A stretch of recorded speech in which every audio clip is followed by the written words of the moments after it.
दोस्तों, आप ये थंबनेल देख रहे हो। इसे यूट्यूब की भाषा में क्लिकबेट थंबनेल कहते हैं। लेकिन सच्चाई आपको भी पता है, मुझे भी पता है।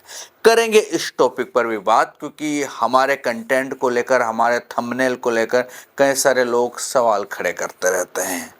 उसके बाद एक और जानकारी आपको दे देता हूं कि वरिष्ठ पत्रकार अभिषेक शर्मा के खिलाफ असम में एफआईआर हो चुकी है। जी हां, अब आप सोचकर देखिए कि अगर यही एफआईआर को छोटे मोटे यूट्यूबर के ऊपर हो जाती तो उसका क्या हाल होता। अभिषेक शर्मा बड़े पत्रकार है, फाइनेंशियल तौर पर भी ठीक ठाक ही है, क्योंकि अच्छे खासे व्यूज़ आते हैं। पत्रकारिता में उन्होंने अपना जीवन खपाया है, तो पैसों कौड़ी की कोई चिंता नहीं है। दूसरी बात, बहुत सारे लॉयर, बहुत सारे बड़े बड़े वकील उनके कांटेक्ट में होंगे ही। उनका केस लड़ने के लिए कई सारे लोग तैयार हो जाएंगे। लेकिन अगर ये मेरे जैसे यूट्यूबर के ऊपर मामला हो जाता, या मेरे समकक्ष कुछ लोग हैं, या मेरे से थोड़े बहुत कुछ बड़े लोग हैं, उनके ऊपर हो जाता तो क्या होता।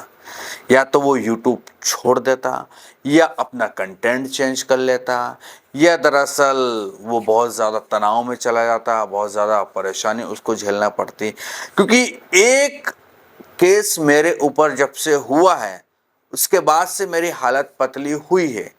लोगों ने सपोर्ट किया है, ऐसी बात नहीं है, लेकिन मैं मेंटली तौर पर तो बहुत ज़्यादा डिस्टर्ब हुआ हूँ, और आज भी होता ही हूँ। जब जब मेरी पेशी आती है, जब जब मुझे अपने घर से 1500-1700 किलोमीटर दूर पेशी करने जाना पड़ता है दिल्ली नोएडा में, तो आदमी परेशान तो होता है।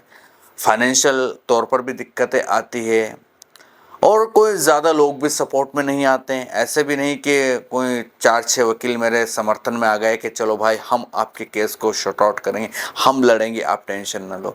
वैसे एक सर हमारे कांटेक्ट में आए हैं, वो हमारा केस ज़रूर लड़ रहे हैं। लेकिन ये स्थितियां हो रही है, अगर ऐसे ही आने वाले वक्त में होता रहा तो समझिए कितने स्थितियां और ज़्यादा भयावह हो जाएगी। खैर, अब देखना ये होता है कि क्या होगा क्या नहीं होगा। लेकिन यार, डरा देती है ऐसी खबरें, यकीनन डरा देती है। इसीलिए हमने देश के जो राजनीतिक परिस्थितियां हैं, देश की जो पॉलिटिकल स्थितियां हैं, उन पर बात करना ही बंद कर दिया। क्योंकि बहुत बात हम कर चुके हैं। ऐसा शायद कुछ है कई टॉपिक बचे होंगे जिस पर हमने डिस्कस नहीं किया, लेकिन अधिकांश पर हम विगत 4-5-6 सालों से कर चुके हैं, और नतीजा सिपर रहा। कोई हमारी आवाज़ का कोई ज़्यादा महत्व तो निकला नहीं। इसलिए हम, और फिर छोटे टाइप के यूट्यूबर भी है, तो आपको पता है एक दो बार और मामले होते होते हमारे ऊपर बचा है, आपको पता हो या ना हो पता हो। लेकिन मैंने बताया था कि हमने आइडिया और वोडाफोन के बारे में वीडियो बनाया था एक बार, जब वो शायद मर्ज हो चुकी थी या होने की कोशिश में चल रही थी, और हमने हवाला दिया था और बहुत सारे डेटा और फैक्ट रखे थे कि इस तरह से आर्थिक स्थितियां हैं और डामाडोल कंडीशन इनकी चल रही है। जाकर मामला शांत हुआ। एक और मामला हो चुका था, बस उस समय भी केस होते होते बच गया। हमने वीडियो को हाइड किया, छुपा लिया, और उनसे कहा कि नेक्स्ट टाइम हम इस टाइप के कंटेंट नहीं बनाएंगे। क्योंकि यार, नहीं हो पाता। आप समझो, आप मेरी जगह होते तो क्या करते हैं। बस इसीलिए पॉलिटिकल कंटेंट से हमें ना दूरी बनाना हमने बेहतर समझा, और इसीलिए अब हमारा मन इस पॉलिटिकल कंटेंट से बिल्कुल उठ चुका है, हट चुका है। हम ग्राउंड रिपोर्टिंग करेंगे और रियलिटी दिखाएंगे कि इंसान की स्थिति क्या है। हम उसमें भी कोई ज़्यादा ये नहीं कि बहुत बड़े लेवल पर ग्राउंड रिपोर्टिंग होगी और हम तो बिल्कुल ऐसा कर देंगे वैसा कर देंगे। बिल्कुल नॉर्मल रिपोर्ट होगी, लोगों की सही तस्वीर आप तक पहुंचेगी, देश की सही स्थितियां आप तक पहुंचाने की कोशिश करेंगे। तो ये प्रयास चल रहा है। अभी बहुत जल्द हम ग्राउंड रिपोर्टिंग पर उतरेंगे। कहाँ से शुरुआत करेंगे, आपको सारी जानकारी देंगे। उसके बाद आ जाते हैं इस थंबनेल पर।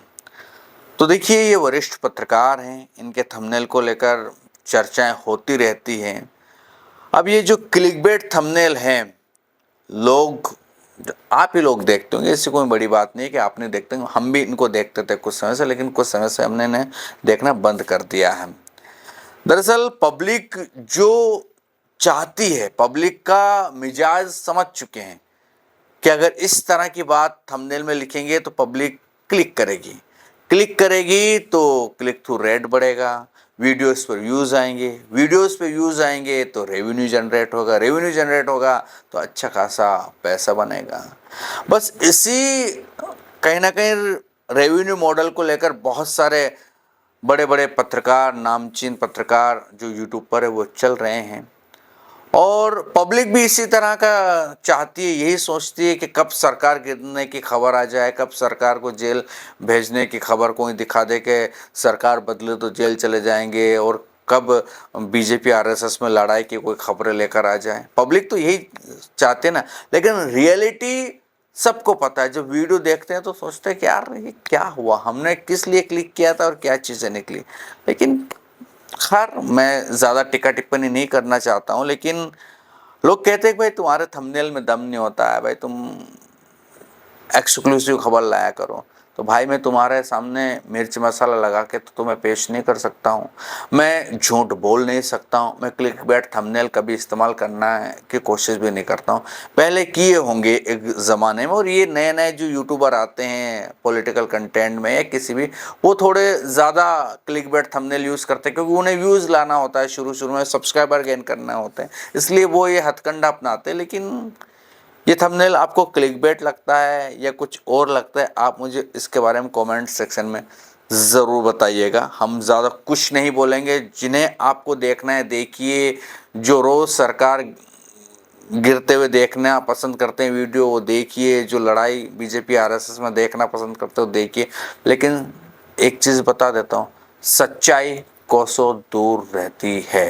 इस थंबनेल में आप जो देख रहे हो ना, क्या लगता है आपको, ऐसा हो सकता है क्या, ऐसा होगा क्या, बताइएगा मुझे कमेंट में। इसके बाद एक और कमेंट हमारे पास कल आया था कि भाई आप कहते हैं कि व्यूज़ नहीं आते पॉलिटिकल कंटेंट पर, ध्यादा कमरे में बैठकर व्यूज़ नहीं आ सकते हैं। मैंने ऐसा तो नहीं कहा कि नहीं आते हैं कमरे में बैठकर, मैंने तो ये कहा कि अब कमरे में बैठने का टाइम नहीं है। और ध्रुव राठी का जिक्र किया गया कि ध्रुव राठी कमरे में बैठकर ही वीडियो बनाते हैं, बेशक बनाते हैं। ध्रुव राठी बड़े यूट्यूबर है, वो सभी मुद्दों पर उनके पास मिक्स ऑडियंस है, एक टाइप की ऑडियंस नहीं है। जैसे कि रवीश कुमार सर है, वाजपेयी साहब है, या फिर और भी जो आप देखते हैं नवीन कुमार साहब है, इनके पास पॉलिटिकल कंटेंट की व्यूअरशिप है।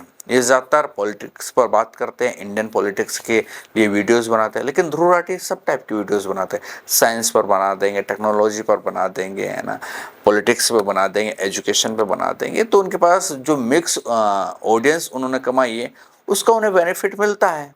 हमने तो ऐसा नहीं किया, हमने तो एक तरह की ऑडियंस कमाई शुरू से, मोदी विरोधी, यही कमाई ना, सरकार विरोधी, सरकार की आलोचना सुनने वाली।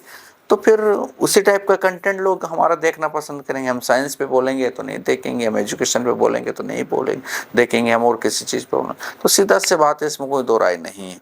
तो बस यही है यार, तैयारियों में लगे हुए हैं। अब देखना ये है कि वो तैयारियां कितनी हो पाती है, नहीं हो पाती है। बहुत सारे लोगों के सजेशन आ रहे हैं, आप सबके मैं सुझाव आमंत्रित करता हूं कि क्या क्या चीज़ मुझे ग्राउंड रिपोर्टिंग में करना चाहिए, और आप कहां से ग्राउंड रिपोर्टिंग देखना शुरू करेंगे। ज़्यादा लोग जो बताएंगे वहीं से हम शुरू करेंगे, बताइएगा कमेंट सेक्शन में। यह था वीडियो, कैसा लगा ये बताएं। जानकारी ठीक ठाक लगती तो चैनल को सब्सक्राइब, वीडियो को लाइक और शेयर कीजिएगा। फिर मिलेंगे किसी दूसरे वीडियो में, तब तक के लिए नमस्कार।